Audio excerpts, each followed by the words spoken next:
En algún lugar de Kabul, durante el verano más caluroso que se recuerda, un soldado empuja la puerta de un cibercafé. El ventilador del techo gira sin descanso, pero no logra aliviar el peso del calor. Hay filas de computadoras ocupadas por civiles y militares que sudan mientras navegan. El soldado espera su turno con paciencia. Finalmente, una silla queda libre. Se sienta, inicia sesión, revisa su correo electrónico, sus mensajes de Skype y las noticias del día. Nada importante. Spam, mayoritariamente. Entonces mete la mano en el bolsillo y saca un dispositivo pequeño, casi insignificante. Una memoria USB. La conecta al puerto. Una carpeta se abre automáticamente. Ahí está, su plan militar de la semana.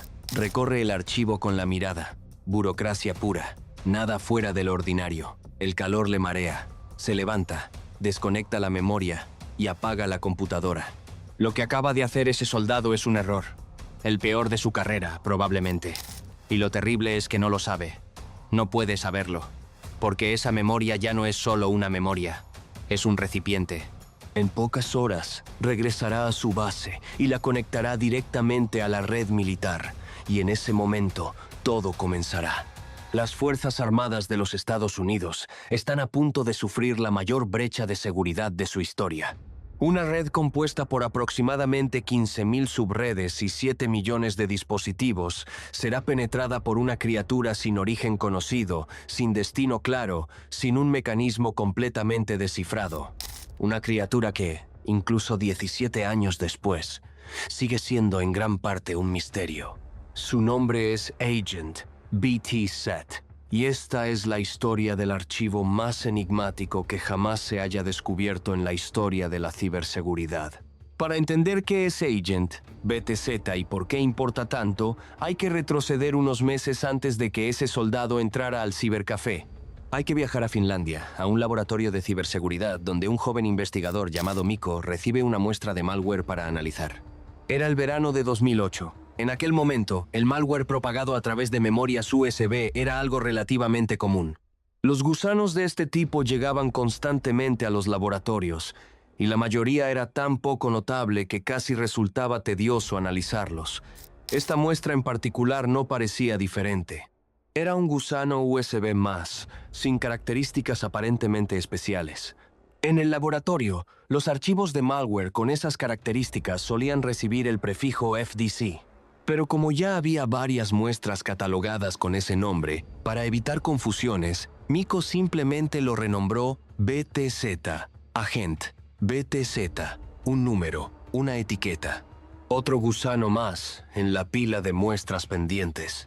El proceso de análisis fue el habitual. Se tomó una memoria USB limpia, se copiaron los archivos del gusano en ella y se insertó en una computadora desconectada de cualquier red, aislada completamente para garantizar la seguridad del entorno. La computadora se infectó. Los archivos del dispositivo se copiaron automáticamente en el sistema. Luego se insertaron otras memorias limpias en esa misma computadora y también quedaron infectadas. Comportamiento típico de un gusano USB. Nada más. O eso parecía. La clave de su propagación estaba en una función de Windows llamada Autorun. Esta característica ejecutaba automáticamente los archivos contenidos en un dispositivo extraíble en el momento en que se conectaba a una computadora. En aquel entonces, esto se consideraba simplemente una función cómoda para el usuario. Hoy se entiende como una vulnerabilidad de seguridad grave, pero en 2008 era algo que nadie cuestionaba demasiado. Agent BT-SET aprovechaba esta función, igual que docenas de otros gusanos de la época. Por eso, al principio, no llamó especialmente la atención. Mikko archivó la muestra y continuó con su trabajo. La vida en el laboratorio seguía su ritmo habitual. Pero entonces, 2 o 3 meses después, algo cambió. Comenzaron a llegar preguntas. Demasiadas preguntas sobre esa muestra específica. Investigadores de otras empresas de ciberseguridad, colegas de distintos países, todos preguntando lo mismo. ¿Qué saben sobre Agent BT-SET? ¿Podrían compartir la muestra? ¿Qué encontraron exactamente? Mikko se desconcertó. Durante ese verano habían analizado decenas de gusanos similares. ¿Por qué este generaba tanto interés de repente? ¿Qué había en él que los demás no tenían? Volvió al archivo. Volvió a mirar más de cerca, y ahí comenzaron a aparecer las grietas.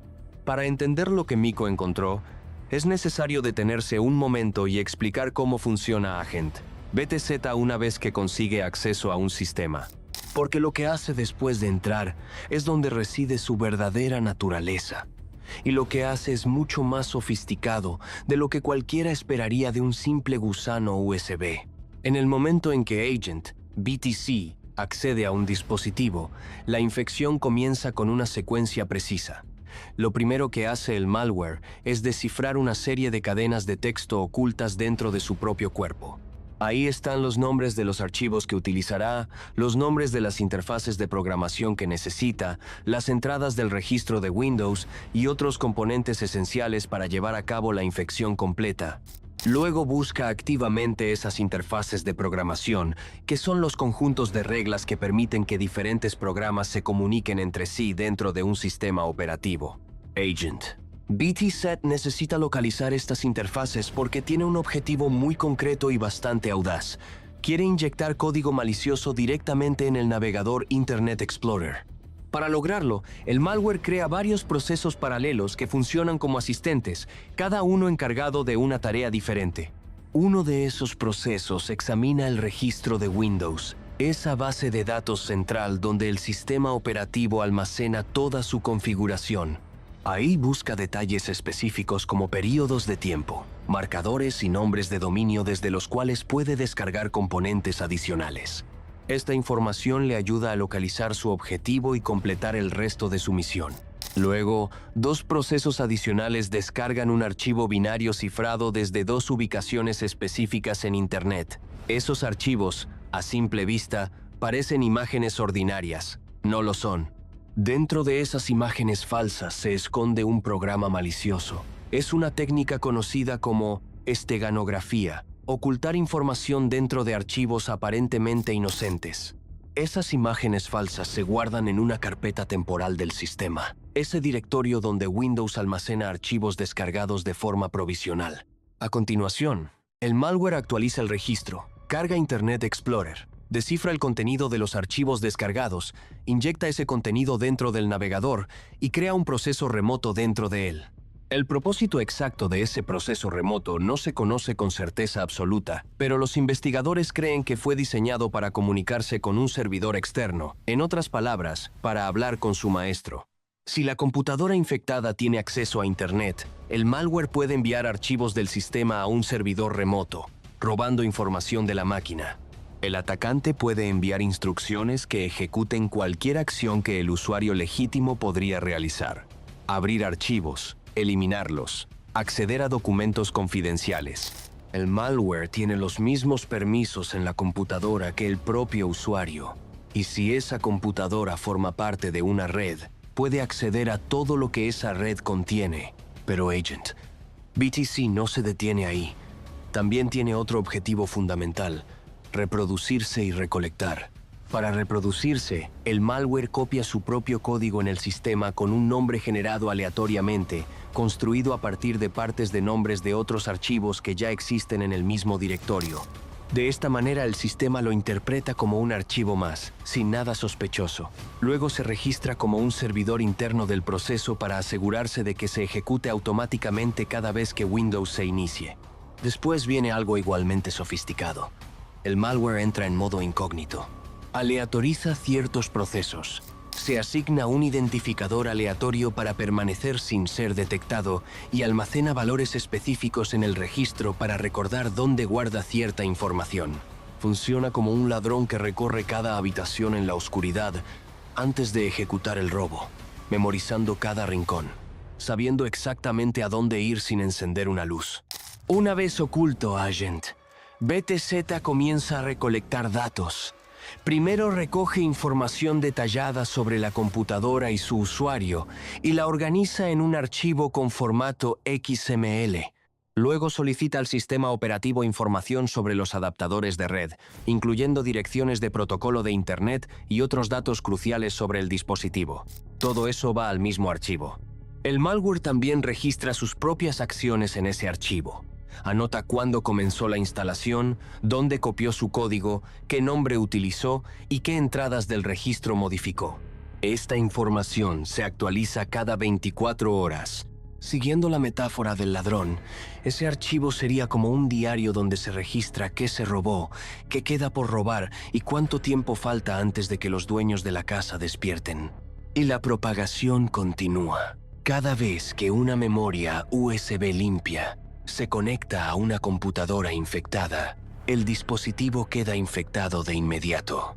Cuando esa memoria se lleva a otra computadora, esa también se infecta, lentamente, pero de manera inexorable. Agent. BTC no se propaga por correo electrónico ni por páginas web. Necesita que las personas caminen de una computadora a otra con sus dispositivos. Su velocidad de propagación se parece mucho a la de un virus humano como la gripe o como lo que vivimos durante la pandemia. Necesita que los humanos se muevan para viajar. Y eso es exactamente lo que ocurrió en 2008. Ahora bien, para comprender por qué esta infección fue tan devastadora, hay que entender el contexto en el que ocurrió. Hay que entender el estado de la ciberseguridad en las Fuerzas Armadas de los Estados Unidos en esa época. Mike McConnell, ex-director de la Agencia de Seguridad Nacional, solía decir que su peor pesadilla no era un ejército de soldados enemigos. Era un grupo de jóvenes con cerveza, pizza, una conexión a internet y tiempo libre. Hackear un videojuego o tumbar el sitio web de una empresa podía ser el primer paso. El siguiente podía ser hackear organizaciones federales, o algo peor. Esa mentalidad había generado monstruos reales. Virus como el I Love You, que en el año 2000 se propagó por correo electrónico y causó daños estimados en miles de millones de dólares en todo el mundo, demostraron que el malware podía tener consecuencias globales. Y lo más aterrador del malware, a diferencia de un misil, es que no tiene dirección de retorno. No se puede rastrear con certeza quién lo disparó ni desde dónde. No hay forma garantizada de responder al atacante. Mientras el mundo del cibercrimen evolucionaba a velocidad vertiginosa, las redes militares estadounidenses se quedaban atrás. Las amenazas crecían, se volvían más sofisticadas, más sigilosas y más dañinas. El Departamento de Defensa no tenía ni la mentalidad ni la estructura necesaria para enfrentarlas de manera efectiva. Sin embargo, en 2008 parecía que las cosas podrían finalmente cambiar. Por primera vez, los Estados Unidos contaban con los recursos y las ideas para dejar atrás los errores del pasado. El presidente Bush accedió a firmar un plan quinquenal de alto costo que, de haberse ejecutado correctamente, habría transformado la ciberseguridad del país.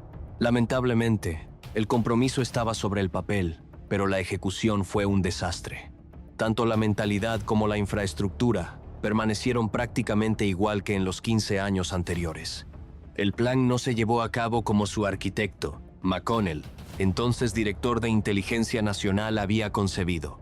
Aunque el financiamiento fue formalmente asignado a la defensa, la Agencia de Seguridad Nacional reencuadró gran parte de él bajo la etiqueta de defensa activa, argumentando que así podía usarse tanto para fines defensivos como ofensivos.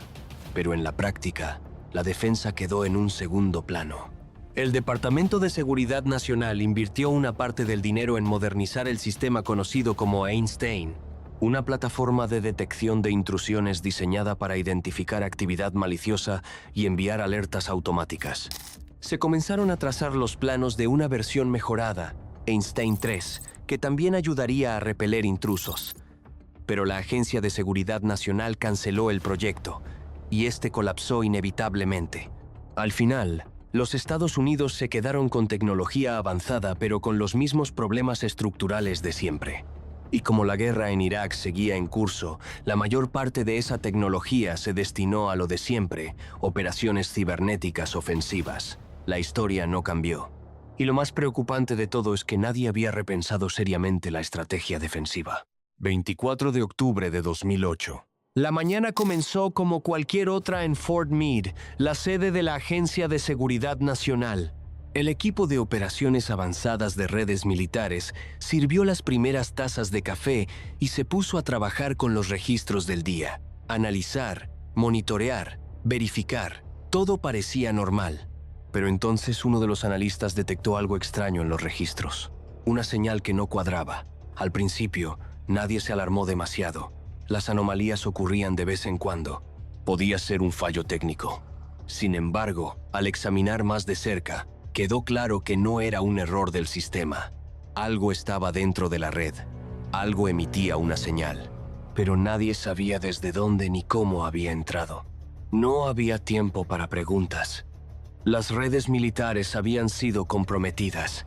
En aquel momento se encontraban reunidos el general Alexander, el presidente Bush, el vicepresidente Cheney, el director de Inteligencia Nacional McConnell y otros altos funcionarios. En mitad de esa reunión, alguien pasó una nota discreta. En ella se leía que se había detectado malware en la red clasificada SIPRNet. La persona que recibió esa nota tomó la difícil decisión de no interrumpir la reunión del presidente. Pero en cuanto terminó, buscó al general Alexander y poco después se hizo el anuncio. Había un problema grave, un problema sin precedentes. Se pidieron pizzas, se trajo más café, nadie se fue a casa esa noche. Lo que debería haber sido un viernes tranquilo se convirtió en uno de los días más tensos en la historia de la Agencia de Seguridad Nacional. La operación Buckshot Yankee acababa de comenzar. Agent. BTC estaba dentro de SIPRNet. ¿Cómo había llegado hasta ahí? Era un misterio. Y probablemente lo seguirá siendo para siempre. Hay varias teorías. La primera y más conocida es la del soldado en el cibercafé de Kabul.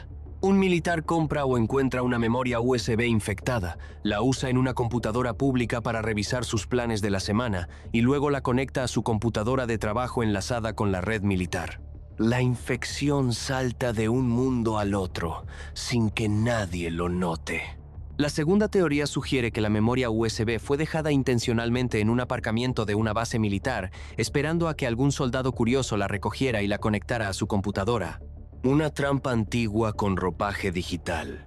La tercera teoría, quizás la más plausible según algunos expertos, es que la infección no comenzó por una memoria USB, sino por una computadora infectada en un cibercafé. En esta versión, un soldado conectó su memoria personal a un equipo público ya comprometido y luego llevó esa infección directamente a la red militar. En zonas de conflicto como Irak o Afganistán, los cibercafés y los centros de comunicaciones para el personal militar eran lugares donde convergían decenas o cientos de dispositivos. Un punto de inserción perfecto para quien quisiera sembrar algo sin llamar la atención o simplemente dejarlo ahí a ver dónde terminaba. La Agencia de Seguridad Nacional nunca determinó cuál de estas teorías era la correcta. El paciente cero nunca fue identificado. Pero eso ya no era lo más urgente. Lo urgente era detener la propagación. Y lo urgente era entender qué había dentro de la red y hasta dónde había llegado. El problema era enorme. Existía toda una cadena logística que ahora funcionaba involuntariamente como una red de distribución para Agent, BTZ. Había terminales de SIPRNet dentro de contenedores de envío que salían de Irak y de Afganistán. Si esos terminales estaban infectados y los contenedores regresaban a bases en los Estados Unidos, cualquier nueva conexión de una memoria USB podía transmitir la infección a otros sistemas. Cada eslabón de esa cadena era un posible vector. Cada equipo en tránsito era una amenaza potencial. ¿Había alguna manera de cortarlo de raíz? El malware estaba diseñado para emitir señales hacia un servidor externo, comunicándose con su maestro. Si podían interceptar esa comunicación, podían redirigirla. Y si podían redirigirla, quizás podían usar esa misma señal para destruir al gusano desde dentro. Era una idea prometedora. El equipo técnico se puso a trabajar. En pocas horas, desarrollaron un software capaz de detectar y responder a las señales de Agent, BTZ. Lo que quedaba era probarlo. El sábado por la noche, un equipo cargó un servidor en un camión y lo llevó hasta la Agencia de Sistemas de Información de Defensa. Los ingenieros inyectaron Agent, BTZ en el servidor de prueba. El software se ejecutó. Las instrucciones de redirección fueron enviadas al gusano, y el gusano obedeció. Le dieron una última orden, y Agent, BTZ, cayó en un letargo permanente. En la sede de la Agencia de Seguridad Nacional, el alivio fue colectivo, pero solo por un momento. porque lo que venía a continuación era quizás la parte más difícil. Tenían ante ellos una red completamente infectada, con miles de computadoras que necesitaban ser aisladas, desconectadas y limpiadas una por una. Y no sabían cuántas había, ni quién tenía acceso a ellas, ni cuántas variantes del gusano podían haber surgido mientras tanto. Fue en ese momento cuando apareció una oportunidad inesperada. Recordemos que meses antes, el presidente Bush había firmado un plan de ciberseguridad con un financiamiento enorme. Ese dinero había ido a parar, en gran medida, a capacidades ofensivas, a operaciones cibernéticas de ataque. ¿Pero podía esa inversión usarse ahora para resolver una crisis defensiva? La respuesta fue que sí. La Agencia de Seguridad Nacional movilizó a una unidad extremadamente reservada que llevaba activa desde los años 90 y que había desempeñado un papel central en casi todas las operaciones cibernéticas importantes de la inteligencia estadounidense. Esta unidad, conocida como Tailored Access Operations o acceso personalizado a objetivos, tenía una capacidad que aterrorizaba a quienes la conocían. Podía llegar a prácticamente cualquier dispositivo del mundo, y la usaron para buscar Agent BTZ. Buscaron rastros del gusano en otros sistemas. Buscaron variantes nuevas que el autor pudiera haber desarrollado al saber que la versión original había sido detectada. En 2008, la mayoría de los sistemas de detección funcionaban basándose en firmas, patrones específicos del código malicioso ya conocido. Si el gusano mutaba lo suficiente, podía evadir esas defensas. Hoy, los modelos de comportamiento y las herramientas de inteligencia artificial han cambiado esto, pero en aquel momento, la caza era mucho más incierta. Mientras el equipo de seguridad limpiaba máquinas infectadas junto con el Departamento de Defensa, surgieron los primeros roces internos. Algunos funcionarios propusieron usar herramientas ofensivas para eliminar el malware en redes no militares, incluso en otros países. Pero los mandos superiores frenaron esa idea. La amenaza, por grave que fuera, no justificaba una respuesta tan agresiva. En cambio, se implementaron otras soluciones.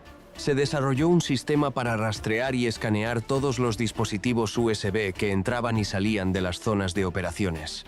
Pero había un problema. Muchas de las órdenes militares y planes de operaciones se distribuían precisamente a través de memorias USB. Los helicópteros, las unidades desplegadas con ordenadores portátiles, todo dependía de ese flujo de información. Garantizar que esos dispositivos fueran seguros sin interrumpir las operaciones era un desafío mayúsculo. Finalmente, el presidente del Estado Mayor Conjunto tomó la decisión más radical posible: prohibición total de memorias USB en las zonas de operaciones. Ningún dispositivo de almacenamiento extraíble. Punto. La medida fue polémica. Era contraproducente para la logística. Y venía acompañada de instrucciones adicionales tan técnicas y tan faltas de contexto que muchos soldados no entendían exactamente qué debían hacer ni cómo proceder. Quedó claro que hacía falta otra solución, y con urgencia. La respuesta llegó en forma de una herramienta sencilla y eficaz, apodada Magic Eraser, que en español podría traducirse como borrador mágico. Funcionaba así. Se insertaba una memoria USB en una computadora. La herramienta escaneaba el dispositivo en busca de Agent BTZ. Si lo encontraba, lo eliminaba. Si no lo encontraba, declaraba el dispositivo limpio. Así de simple, así de necesario. En total, se estima que limpiar completamente todos los sistemas infectados llevó aproximadamente 14 meses. Sin embargo, hacia la sexta semana, las redes militares ya habían vuelto a operar con normalidad.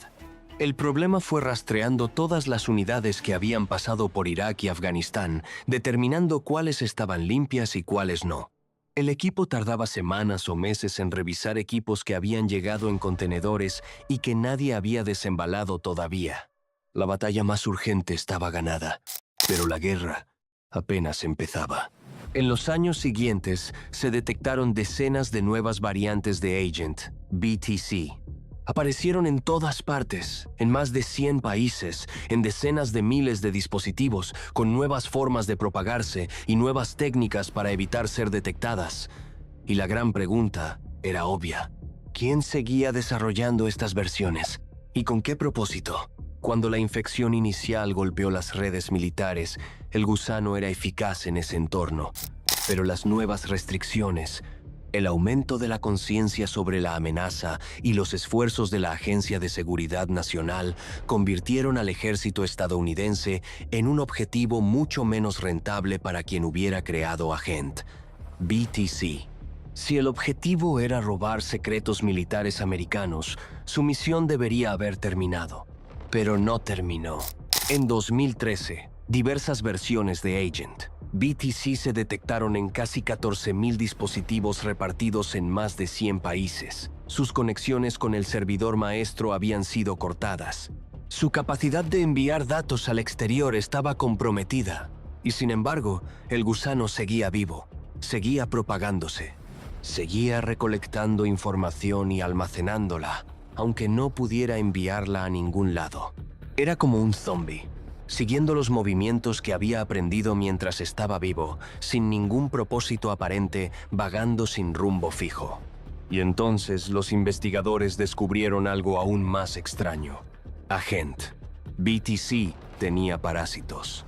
Entre 2010 y 2013, algunas muestras de malware nuevo mostraban un comportamiento peculiar. Después de infectar una máquina, buscaban activamente los rastros de Agent BTZ, como si supieran exactamente dónde mirar y qué encontrar. Uno de esos parásitos era un troyano llamado Red October.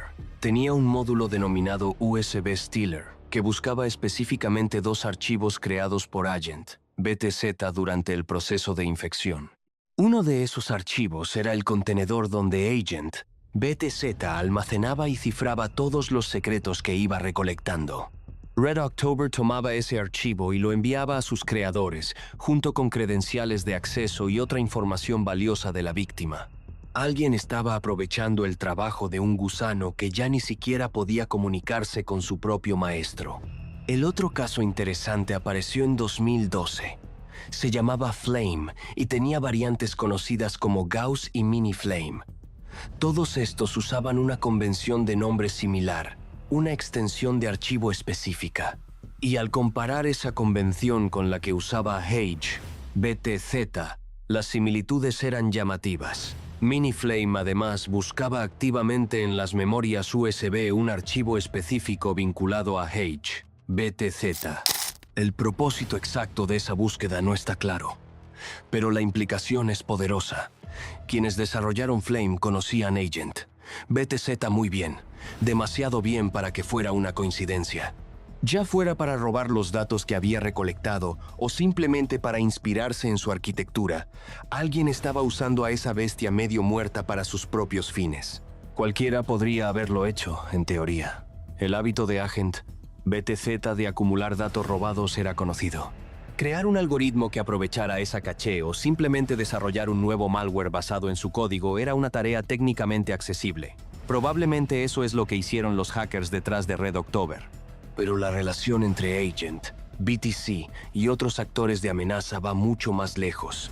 Una vez que la limpieza de los sistemas infectados estuvo suficientemente avanzada, la Agencia de Seguridad Nacional se encontró mirando fijamente un elefante enorme en el centro de su sede. Porque la operación Buckshot Yankee no era solo una historia de un gusano que se coló en una red. Era un diagnóstico devastador del estado real de la ciberseguridad en el Departamento de Defensa. El caos y la destrucción que había causado Agent BTZ no tenían nada que ver con la complejidad del malware. Tenían todo que ver con la incapacidad del aparato militar para enfrentar una amenaza relativamente menor con los medios y los procedimientos existentes. Se lanzó una investigación. Primero intentaron determinar el origen exacto de la infección, pero el paciente cero nunca fue encontrado. Luego intentaron comprender qué había hecho exactamente Agent BTZ dentro de la red, y aquí las conclusiones fueron más matizadas de lo esperado. Algunos investigadores creyeron que el malware era capaz de enviar la información recolectada a un servidor remoto cuando había conexión a Internet disponible. Pero en muchos de los sistemas que infectó, no había conexión a Internet. Por su propia naturaleza, el gusano se propagaba a través de memorias USB, lo que significaba que podía llegar a máquinas completamente aisladas, equipos sin ninguna conexión al exterior. Y en esas máquinas se sentaba a recolectar datos durante años sin ser detectado. La teoría que más sentido cobra, a la luz de todo lo que sabemos hoy, es que Agent BTZ necesitaba instrucciones específicas de su maestro para proceder. No actuaba de forma completamente autónoma. Recolectaba datos y esperaba órdenes. Esto explicaría por qué inyectó código malicioso en Internet Explorer y por qué emitía señales hacia el exterior.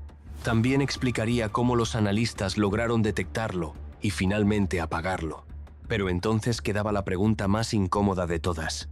¿A quién le enviaba la información? Hay suficiente evidencia publicada para vincular a Agent BTZ con actores de habla rusa. Tanto el gusano original como algunos de los malware que se aprovecharon de sus datos parecen haber sido escritos por desarrolladores que operaban en ruso.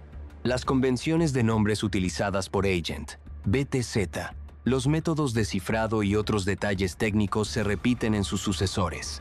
Red October y Flame comparten demasiados elementos con Agent BTZ como para no conocerse entre sí. Pero quizás la conexión más significativa es con un actor de amenaza conocido como Turla. Turla es un grupo de hackers patrocinados por un estado, en muchos análisis atribuido al Servicio Federal de Seguridad de Rusia. Su malware más conocido se llama Snake, también conocido como Ouroboros, y Snake lleva las mismas huellas digitales que Agent BTZ. En 2014, cuando Snake fue descubierto, los investigadores encontraron vínculos clarísimos entre su código y el de Agent BTZ de 2008. La conclusión a la que llegaron muchos expertos es que el autor de Snake fue también el autor de Agent BTZ años antes. Llevó mucho tiempo llegar a esas conclusiones.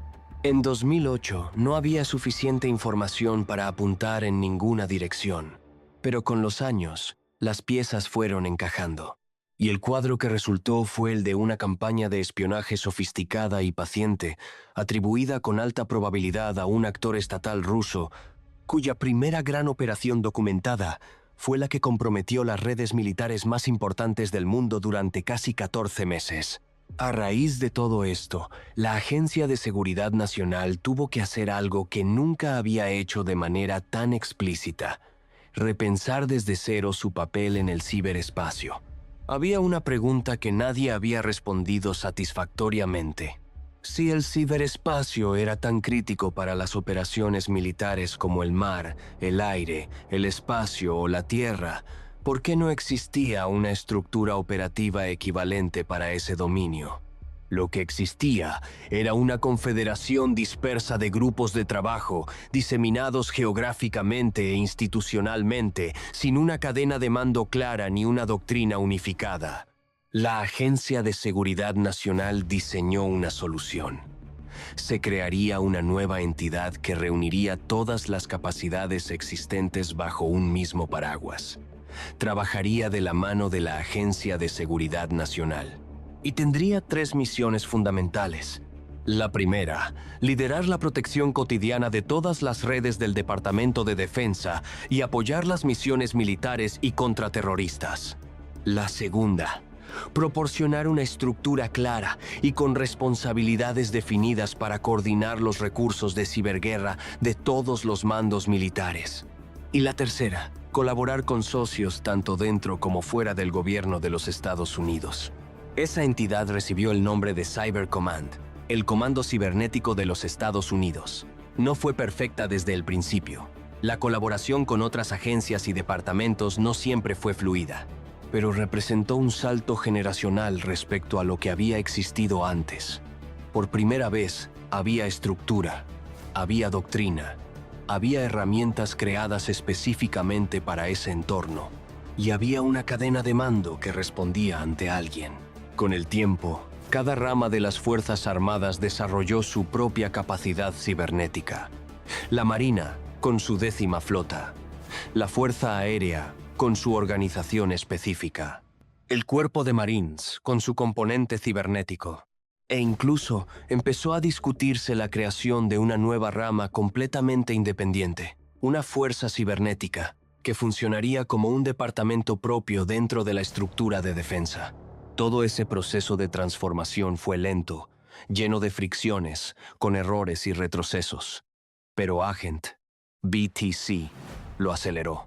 Fue el catalizador que obligó al aparato de defensa más poderoso del mundo a mirarse honestamente al espejo y reconocer lo que no estaba funcionando. El mundo del malware, mientras tanto, no esperó a nadie. Los actores de amenaza siguieron avanzando. Se volvieron más rápidos, más sofisticados y más difíciles de detectar. Las técnicas que funcionaban en 2008 ya no funcionan de la misma manera. Las defensas mejoraron, pero los ataques también. Y en esa ecuación interminable, la tecnología importa. Pero no es lo más importante. Lo más importante son las personas.